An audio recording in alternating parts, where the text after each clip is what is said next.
Hello, everyone. Hello, everyone. Welcome to my show, Curryup Startup Podcast, a podcast to spotlight Asian entrepreneurs and interesting allies that I meet in my life. This is your host, Priyanka Komala. And as you guys know, in our podcast, we spotlight world-class and Asian entrepreneurs, C-suite executives, and leaders who provide insights and wisdom from their personal journey to inspire you. And today I have with me a very special guest, Preeti Suri, who's joining us from Washington State here in the US. Hi, Priyanka. Hi, Preeti. Welcome to the show. Thank you. Thanks for the opportunity. I'm excited to be here. Thank you, Preeti. And Preeti is a traveler, she's an adventurer, and an entrepreneur. She's the CEO of Adventure Tripr, where adventures are designed by real people. That sounds like a very interesting concept, Preeti. Thank you. Yes, I think in a nutshell, I'm living the dream. We'll delve a little bit more about her dream and advice that she would give to Asian entrepreneurs. Now, let me give you a brief insight about who Preeti is. She's such a fascinating person who has different dimensions to herself. She's traveled to 30 countries and been on photo expeditions across the world. She moved to Seattle 3 years ago, and she's been an avid hiker and a climber. She's climbed 4 out of 5 Washington volcanoes, including Mount Rainier, within her first year of hiking and climbing. That's super fascinating. And her past lives include being an accountant, a consultant, and an investment banker for over 15 years. She's a qualified CPA, and she's lived and worked in 10 cities across 3 different continents, and never thought she wanted to settle down in one place until moving to Seattle. And here we are. We've made her sit and talk to us on a podcast. So that's a huge endeavor for us. So thank you so much, Preeti, for again being on our show. No, absolutely. Thanks for all those kind words. Yes, it was hard for me to settle down in one place, but after I moved to Seattle, it felt like home, a feeling I've never had before this. So yeah, here I am. That's awesome. So the 3 key topics that we'll discuss in our Curryup Startup Podcast with Preeti Suri, the CEO of Adventure Tripr, is 1, leadership lessons from Preeti's hiking and adventurous journey. 2, challenges and advices that she would give as an Asian entrepreneur. 3, how do you lead a successful travel startup amidst COVID? So these are the 3 exciting topics that we're super excited and thrilled to share. Now, Preeti, let me start with this. Tell us about your childhood. I know you grew up in Hyderabad in India, and you have home all over. So tell us about where did you grow up and the legacy that you have from your grandparents as well in terms of hometowns. Yeah, for sure. Initially I used to struggle to answer the question. In India, it was typical to ask people, so where are you from? I would struggle to answer that because my grandparents were actually refugees from Pakistan during partition. And they had settled both maternal side and paternal side. And they had settled after the partition in Maharashtra, in a city called Pune, very close to Mumbai. And my parents had moved to Hyderabad for work. So my grandparents started from scratch as refugees. And my parents were pretty self-made. They moved to Hyderabad for work, and which is where I was born and raised. So pretty much born and raised in Hyderabad, but roots are somewhere in Punjab prior to partition in Pakistan. That's where I'm from. But yes, like you said, I that's where I grew up. But then I've lived across the world. Now, if you look at your professional journey, you started as an accountant, then became an investment banker. How did you pivot into being an adventurer? Sure. So I think becoming an accountant, it happened at a really early stage. So I actually started pursuing chartered accountancy in India at a very young age, right after my high school. And I was doing it alongside my undergrad for no better reason than the fact that it was one of the toughest exams to pass. So that challenge was what got me into it. And I passed those exams. I was a chartered accountant at a very young age, but I very soon found out that that was not my calling. But I kept, it was great still because I got to work with the big 4 accounting firms, solid grounding in analytics. But they also kind of gave me many different roles. Every year I would go back and say, I want to go do my MBA, move to the industry, but they kept throwing interesting challenges at me. And ended up doing multiple roles, even within the big four accounting firms, ranging right from strategy to business development, to setting up teams, to setting up an offshore practice, which was great experience and is really coming in handy now while working on my own, building my own startup. But at one point, after 5 to 6 years, I grew pretty fast within the firms. I finally decided to go pursue my MBA. But at that point, and I went to INSEAD for my MBA, but I got only as adventurous as moving from accounting to banking. There again, I was on a global leadership program, so I was rotated to different businesses. And again, that experience is again immensely helpful for different aspects of my startup and setting it up and running it. But the second time I took a career break for my son, when my son was born, I was like, this time I'm not making the same mistake. This time I'm going to do something that I'm really passionate about. I've always wanted to build a business. And I really thought hard about what should it be that I want to work on? What is it that I want to build? And it has to be something that I'm passionate about. And that's how Adventure Tripr came about. That's a perfect segue to know more about your passion. So your passion for travel and then entrepreneurship based on the leadership experiences you've gained through your professional journey and having, an MBA under your belt, that led to Adventure Tripr. Mm-hmm. And if you look at Adventure Tripr, it's a place where adventures are designed by real people. It's not like you're sitting inside a bus getting a tour of the place. You're really out there in the field and, hiking a mountain, climbing a volcano. These are real life adventures, right?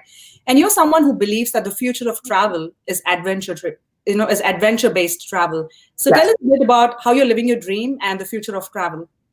Yeah, no, definitely. So the whole thing started because I was like, so what is the problem? And as a traveler, as an avid traveler, and I've always been on, more specialized expeditions. So either on, specifically on photography trips. And I realized how hard and how difficult it was to find the local guides and operators to go with just because of the way the search engines operate, right?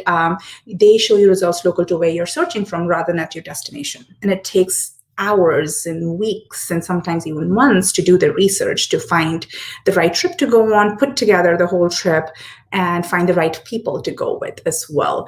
It's the part of the issue is also that your search results are sort of hogged by the large companies and the large tour operators who have the resources to invest in digital marketing and show up in your search results. The smaller local guides don't. So I sort of set out to solve that problem and build a marketplace just like an Expedia or a TripAdvisor, where it should be easy for people to find prepackaged adventure travel or adventure trips where everything has been thought through, the research has been done for you, and you can discover the local guides and operators through that easy platform rather than having to spend such a long time trying to find them, and yet you won't discover them, right? And we do this, and while we do this, we provide a level playing field to the local guides and operators as well. So we're building this marketplace and we're building it category by category to appeal to people who are passionate about a particular activity. So hiking is the category that we have sort of launched with. So hiking, trekking, and climbing trips, but we will very soon, roll out cycling category and then kayaking and so on and so forth. But we want to, make adventure travel accessible to everybody as well. There's so many barriers, which I personally firsthand faced as somebody coming from Asia, right? You've not grown up in a culture of outdoors. It can be intimidating for beginners to get outside. So we want to provide accessible adventure travel to people who are beginners, who've never done it before, to people who are looking for something specific, have the experience, want to take their experience and skills and gear internationally. So just want to be the place to go to for active adventure travel. So that's sort of, what we're building. I'm not sure if that kind of answers your question. Can't hear, you're in mute, Priyanka. That's fascinating, Preeti. Thanks for that reminder. Two things that really stand out for me, Preeti, is one, the concept of Adventure Tripr. There are many aspects to it. It's simple, it's affordable, and you're doing it with a set of like-minded people who are here to help you overcome, your fears or barriers as part of your cultural upbringing. And two, as somebody who loves to hike, I went through that same experience, being new in this country and haven't grown up with the concept of outdoor hiking. When I went to my first hike, I was like, okay, I need some hand holding in terms of the gear that you need and, how do you really put your fitness into practice. And it was really enjoyable. I had a set of people who love the concept of hiking and are willing to help each other. And, that's how I started loving hiking. And, it's something that you do as a detox, as a cleanse for yourself, for your emotional well-being too. Yeah, no, absolutely. And like I said, I've firsthand felt the barriers, but also the benefits of, how transformational being outdoors can be. We were talking just before the interview started that when I stopped nursing my son 3 years ago, I was 60 pounds over, no stamina, no energy, faced with postpartum depression. That's when I started hiking, and the outdoors came to my rescue. And it was absolutely transformational for my mind, body, and soul. And which is why I want to bring it to, everybody and make it accessible to everybody because of how transformational it can be for everyone. And I'm glad you have this concept of inclusivity, because as a new mom myself, I can feel, what you must have gone through, having a toddler and taking time for yourself to really put your self-care as a top priority, which is what we were initially talking about as well. Yes. No, absolutely. Now tell me this, Preeti, as an Asian, what are some of the challenges you faced as an entrepreneur in the startup arena? Yeah, for sure.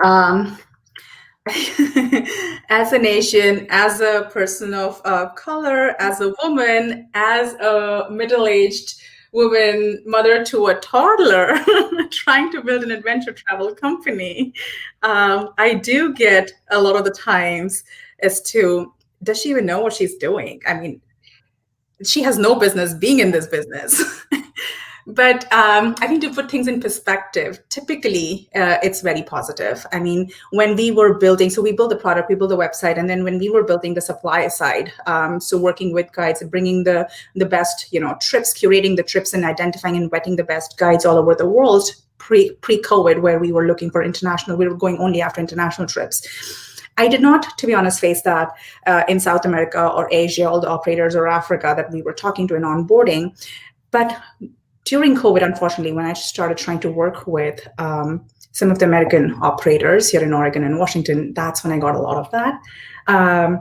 I had my workaround in terms of, so on one side, there's, people like that who I have probably not used to seeing somebody who's not like them in the outdoors industry. In fact, even women feel excluded a lot here in the outdoors community or the space.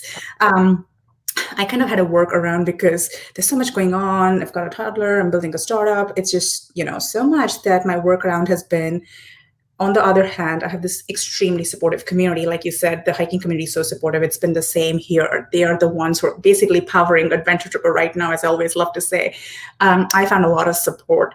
And I have my teammates who are pretty multicultural. They're from all over the world. 3 of them are Americans. And so I get help from my teammates, my advisors. I get my business development, teammate to go talk to the guides then.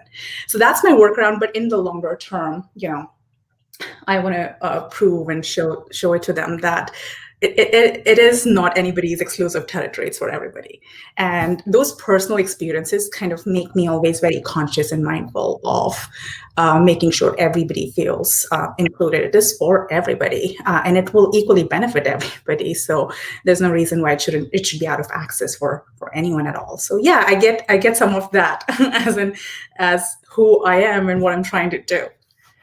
Well, I love the attitude that you have in terms of making travel industry a level playing field, because you need people from different ethnicities, different diversities to come into this playing field so you can create enriching experiences for people, right? And that's very important. Absolutely. And which is why I'm very conscious, whether it is in terms of, building my team, that I always make sure that we have a very diverse team. It is gender balanced. In fact, I always joke a lot of the times that I have to make sure it is gender balanced on the other side, because I tend to attract a lot of women. I try to make sure we have enough men in our team. Similarly, when we reach out for distribution channels, when I reach out to communities or influencers or whoever we're working with, I'm always mindful that we're reaching out to a very representative, group of people, and not just a particular, not just minorities, like everybody. It is for everybody. So we are pretty conscious of that in whatever we do. As a leader, it's very important to have that conscious mindset, Now, let me ask you this, Preeti. You have faced a lot of ups and downs as part of being a CEO of a travel startup. What is Mhm. one advice that you would give to Asian entrepreneurs?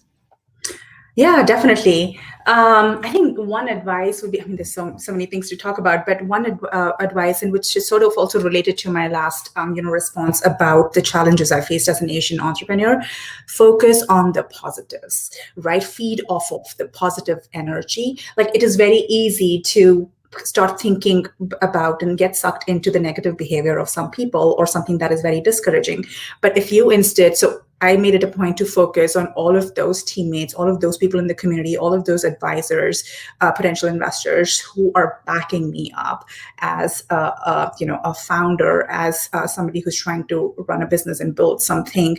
I focus on the support that I'm getting, from the same kind of people of. Uh, kind of same, say, color or gender. So on one hand, there is a discriminatory behavior or a racist behavior, but on the other hand, I like to focus on people who are basically powering me. So that is very energizing and keeps me going. So I'd say focus on the positives and keep going and don't let anything pull you down.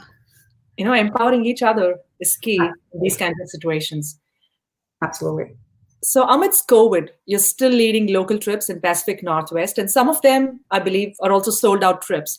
Now, what's the strategy behind, leading such trips amidst a pandemic, and how are you doing it successfully, and what has been the community response in general? Yeah, for sure.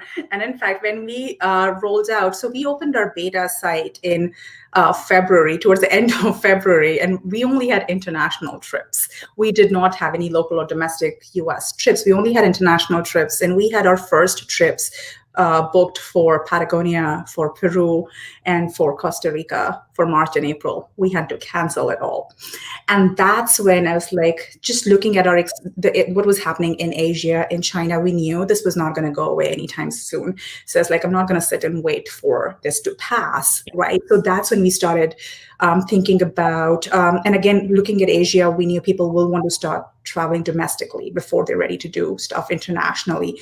So we focused all our energies in designing and developing local trips. So we also did a survey of our community, and it was very clear that is what people wanted. We got inputs in terms of what they were looking for, what budget, what their comfort levels were, and we used all that great input in designing exactly what they were looking for. And we spent 2 to 3 months doing that, finding the best operators, finding the safe kind of accommodation options, because we knew people won't be comfortable going to hotels. So we designed it in such a way that you could enable people to recreate in the wilderness while staying safe. So we designed those, and we rolled out, or right after the 4th of July weekend, we rolled out our local trips. And since then, every single weekend, we've run trips and multiple trips on several weekends. It really resonated with the people who were feeling cooped up, were really wanting to get outside, but were wanting safer options. So our trips are like, you go to a cabin, which is like a private cabin, you're just with your family or your COVID circle. So we sort of try to enable that, and which really resonated. We grew by over 100% in our second month. We've sent over 70 people on our trips in less than 2 months. So yeah, it kind of worked out well. And the strategy was also, when we did not expect it, was a chance we took. We didn't expect it to be such a big success. The strategy behind it was to use the time during COVID, to still do something which was lower risk for people, like a smaller investment, a smaller time commitment, no, flight budget involved, so a smaller budget commitment that people would be willing to test something new out while giving us the opportunity to test out our systems, our processes, and that worked great, while also obtaining reviews. Right, so building credibility, and all of that has actually worked pretty well, so that when we're ready to roll out international trips, people will already have confidence in Adventure Tripr as somebody who's taken people out on trips, and people have great things to talk about. That's a great idea, because one thing that we've realized during this pandemic, sitting at homes, is the value of human connection, engaging with people in the community. And I'm glad you've found the best ways with social distancing in terms of how you can create that human connection on an ongoing basis. Yeah, no, absolutely. And also connection with the outdoors, right? Increasingly, uh, people are still uncomfortable coming in touch with others. So we're trying to facilitate it in safe ways, such as, contactless, everything is pre-booked. You do not come in touch with anybody. And we provide all kinds of guidance in terms of how to still stay socially distant. So they're also not just connecting with each other, but also the group that they are with on their trip, but also connecting with the nature. I think that's a bigger part. And that is also helping a lot in dealing with all that's going on, right? All those stresses that have come with COVID and now with wildfires here. I mean, that's a different story. September is going to be a different story for us. We just canceled all of our trips for this weekend because of the wildfires and smoke to keep everybody safe. Right, and that's what I was about to ask you next. You've been a globetrotter, and having lived across three different continents, multiple cities, you're finally now in Seattle. Tell us the best part about Seattle and what's happening with the ongoing fires and the way things have changed around you. Yeah. Oh my gosh, I love Seattle. Like I said, I've lived in so many different places and never thought I'll settle down in one place because I just love exploring and adventuring and immersing myself in places by living there rather than just traveling to places. But Seattle was a different story. When I moved here, I realized I was introduced to outdoors. And I realized that there is so many hikes and forests. There's the ocean, there's the desert, there's like everything.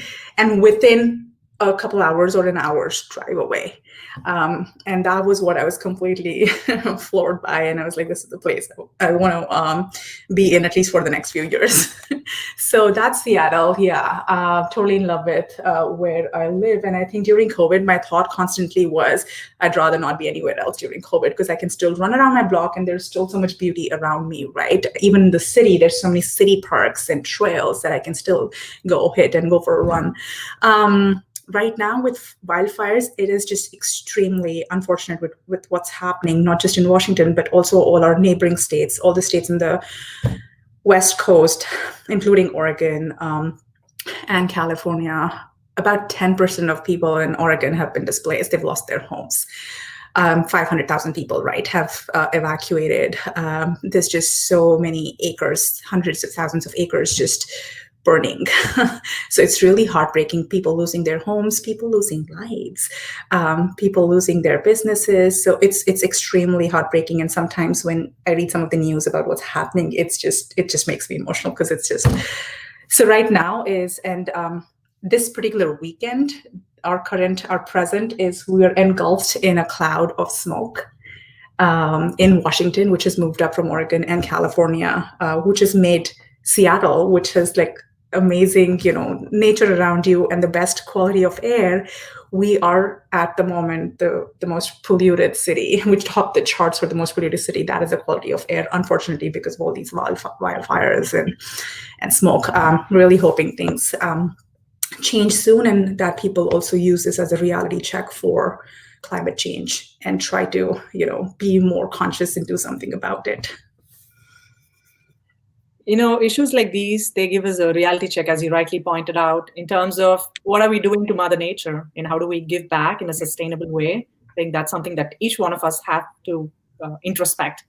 Yeah, and I think that is another big reason why I'm a big proponent of adventure travel and the biggest advocate of adventure travel, because it's far more sustainable than mass travel in terms of in many ways, right? If 70% of the income of mass travel goes to airlines and resorts and big hotels, 66% of the income from adventure travel goes to local economies.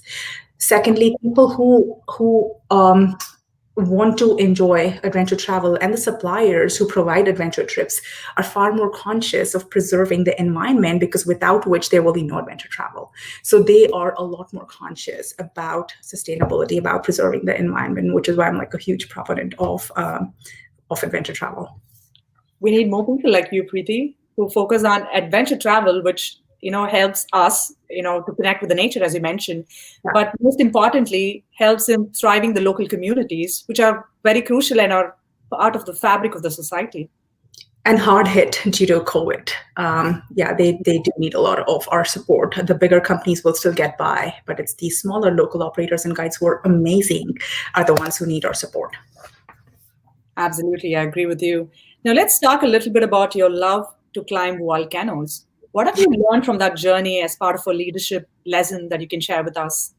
Oh, there's so much that you can learn from climbing mountains, like one step at a time. And this, I can talk endlessly about it. But my favorite part is, the preparation of getting ready for a mountain, especially as someone who's not, in my 20s and fit and doesn't need to, work out. So I need to work. I had a big journey to work on my fitness. Like I said, I was 60 pounds over after my son. I stopped nursing him when he was 1, and I climbed Mount Rainier when he was 2. So I gave myself that 1 year. And the journey of preparing and getting yourself ready is what I enjoyed the most, because that gets me disciplined and focused on myself and my health and my fitness, right? And makes me prioritize that, because it's so easy to lose sight and focus of yourself, your self-care, your health and fitness with, when you have a startup and a toddler and a lot more going on. So I like that journey. And I like the most is, once when I've trained enough and I know I'm ready to climb a mountain, I train even harder, because I want to be able to enjoy that journey.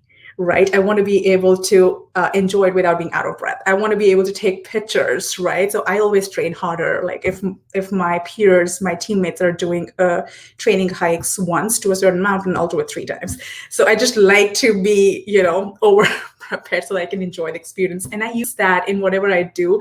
I don't know if it's good or bad, but that works for me. Like even with the startup, I just like to be prepared, do my research, so that I'm not just getting things done. I'm getting them done in a way that is extraordinary, that's exceptional, that's enjoyable. So I think that is something I learned from climbing and training for the Volcanoes. I love that. Be exceptional and enjoyable at the same time, which is something that you'll have to consciously train your mind and body. Yeah. Otherwise, I think you have to cross that bar to make it enjoyable. Otherwise, it'll feel like it's a slog and you're just working hard towards it. But you have to do it to a point that you're just enjoying it day in and day out. And that's when it's more fun and it gets the best out of you, I think. It's like enjoying your journey rather than just focusing on the destination, right? Which we always keep hearing. Absolutely. And maybe this is something I've learned from my past 2 careers, because this is my 3rd career, and I've learned how important it is for me to have done well both my previous careers, but how important it is for me to enjoy what I'm doing. And that absolutely gets the best out of me. So, yeah. Hey, kudos on that, Preeti. And we wish you all the best as you continue to have that motto at the back of your mind. Thank you. Really appreciate it. Really appreciate all the wishes. Thank you. So what's next on your bucket list? In terms of travel, personally? Tell us both. What's in your travel bucket or what's in your personal bucket? So, I mean, and for me, it's always interconnected. So I think I really would like to go explore Patagonia and Nepal. I haven't been to Nepal, so really Nepal, Ladakh, I want to explore those areas. And I've always picked up a new sport every 2 years.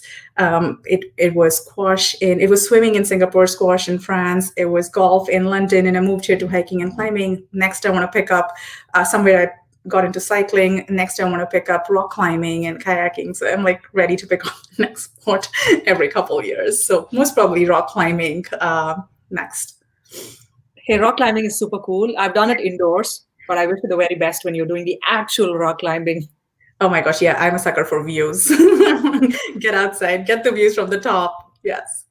That's the best part about being in the outdoors. You get to enjoy the real life moments that nature provides. Yeah, and the fresh air. And it's just amazing for your mind. You come back and you feel completely refreshed and recharged. And it's just, I mean, there's no downside to it that I have.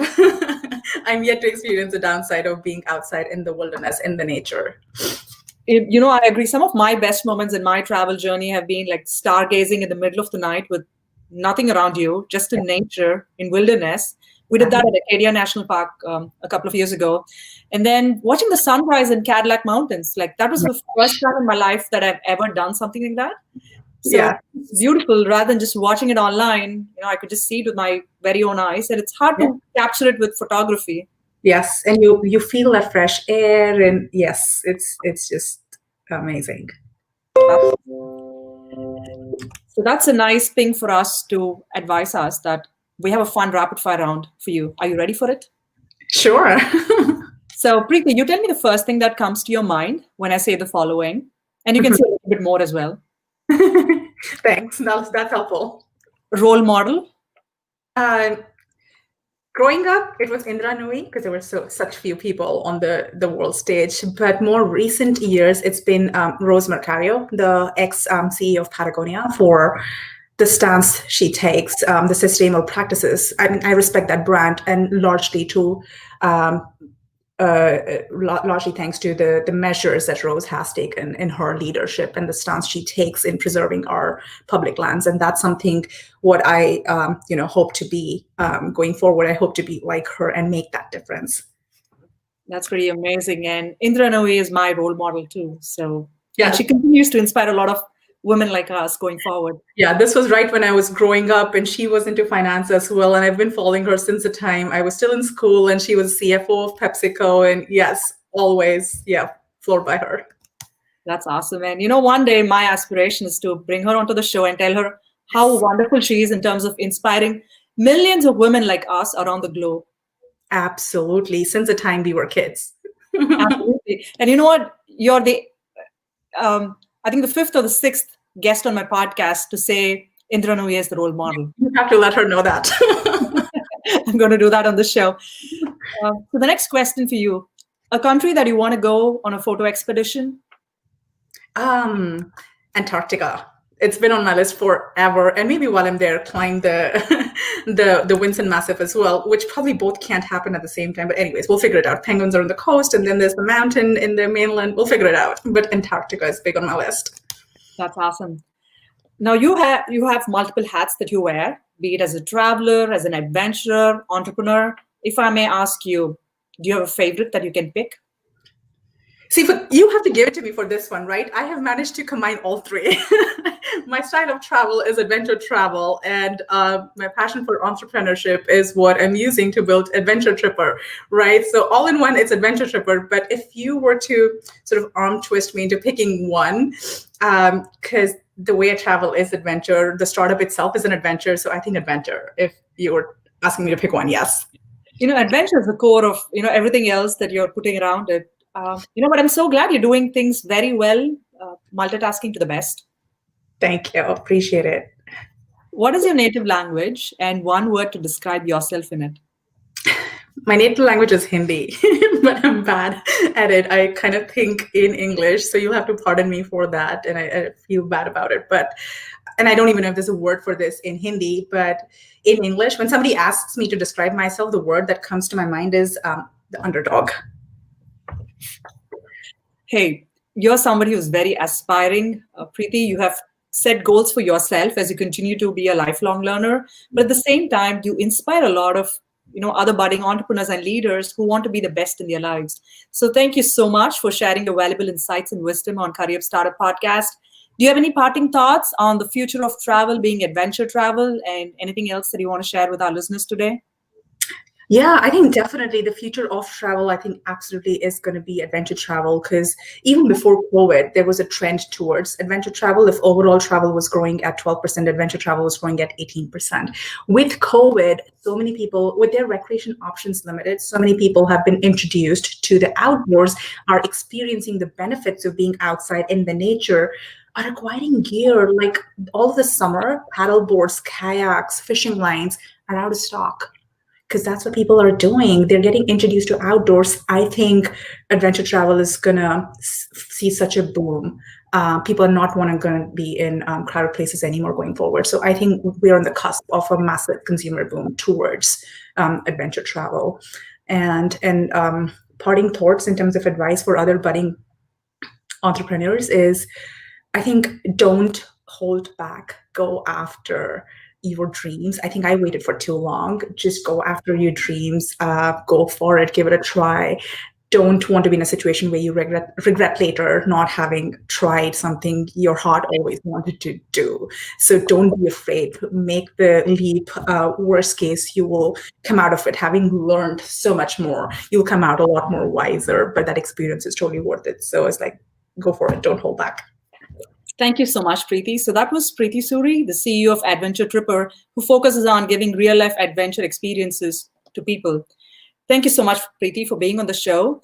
And to our listeners, the 3 key takeaways with Preeti Suri, the CEO of Adventure Tripr, on our Curryup Startup Podcast to spotlight Asian entrepreneurs. 1, focus on the positives. As an Asian entrepreneur, you're going to see trials and tribulations, but keep going forward. 2, support your local communities, especially in these hard and challenging times. Local communities form the fabric of society, and we need to make sure that the economy is still growing by supporting these local groups. 3, and the most important of all, be exceptional and enjoy. And how do you do this? By prioritizing your emotional well-being, your fitness, and your health. So thank you so much for joining us. Until another interesting episode with another interesting guest, this is your host, Priyanka Komala, signing off from Curryup Startup Podcast, a podcast to spotlight world-class Asian entrepreneurs, leaders who can inspire and advise us on being our best. Subscribe to our Curryup Startup Podcast on YouTube and all our social media platforms and any other favorite podcast streaming platforms. Thank you and have a wonderful rest of the day.